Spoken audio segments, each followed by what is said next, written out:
You have never done bike touring before. You traveled as a backpacker. How you made that decision to start this trip? I had been doing a bunch of things like volunteering or hitchhiking. I actually met a girl in Sarajevo when I was in Bosnia.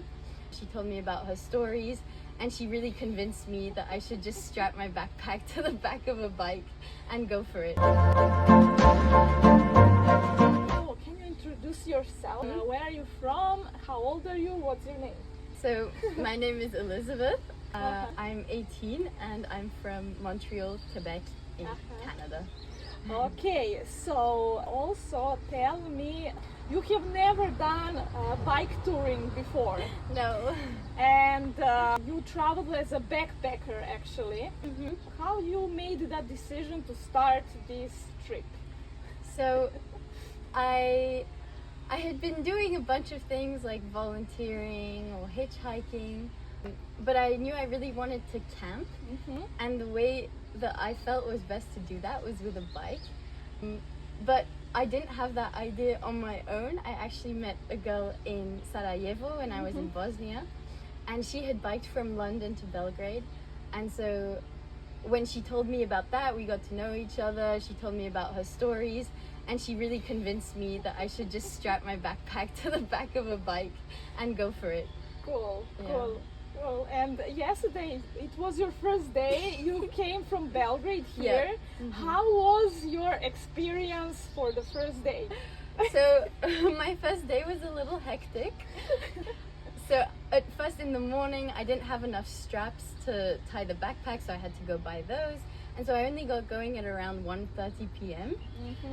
And then 15 minutes in, the rack of the bike itself just slides off of the bike. So I was on the side of, well, luckily I was on the only cycle lane in Belgrade, so it was an okay place to break down, but it was just the rack that slid off, and I was a bit panicked, but then a really kind man stopped and helped me screw it back in. And then he gave me, I didn't have a phone stand, and then he just gave me his own phone stand. So in the end, it was a wonderful experience, but I was just really panicked at the beginning. So it was a rough start, and then obviously Belgrade is not an easy city to bike in. I agree. So that was also a challenge, just to get out of the city. But once I was out of the city, everything went fine, and it was a nice time. Okay. It's not a good start, but it was better actually afterwards. Yeah, exactly. Yes. And by the time I came here, it was a lovely place, and so yeah. And tell me, how did you find this place? Oh, I loved it. I think it's really it's right next to the path, so it's really easy to access, and it's just it's beautiful. There's a view. You're out in the vineyard, and there's a bunch of amenities that are really helpful. And you actually met one guest that was here from France. Yes, so when I was in Belgrade, I met a girl who had come here, and she actually recommended the place to me. Yeah, she was that's so nice. She was wonderful actually. Yes. Yeah, and she really recommended the place. Yeah. And just for the end, tell me what you will recommend someone who is afraid to start something like this. Do you have some advice? I'd say, I think the thing I did the most was just, I talked about it to everyone that was around. So I stayed in one hostel for a week, just looking for bikes and everything, really sorting things out.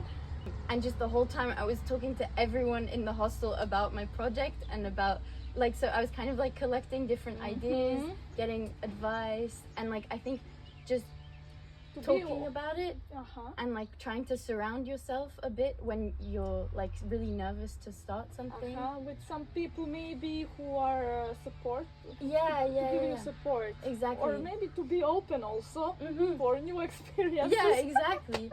And even if they don't know anything about what you're about to do, everyone can actually help you. Even just getting the bike out of the apartment building, I had to ask for help to do that. So there's a bunch of things, just asking people and talking about it with people was the best thing for me. So that's the advice I would give. Don't just hole yourself into your own little project, Yeah. Nice. Thank you so much. I wish you luck. Thank you. To your journey. You're going to Prague now, right? Yeah. I mean, for now. Yeah. That's your destination. Exactly. Okay. Prague is the destination. Okay. Perfect. Good luck. And Thank you. all the best. Thanks a lot. Thanks for the stay. Thank you. Thank you. Well, okay, lovely. Ciao. Ciao. Super.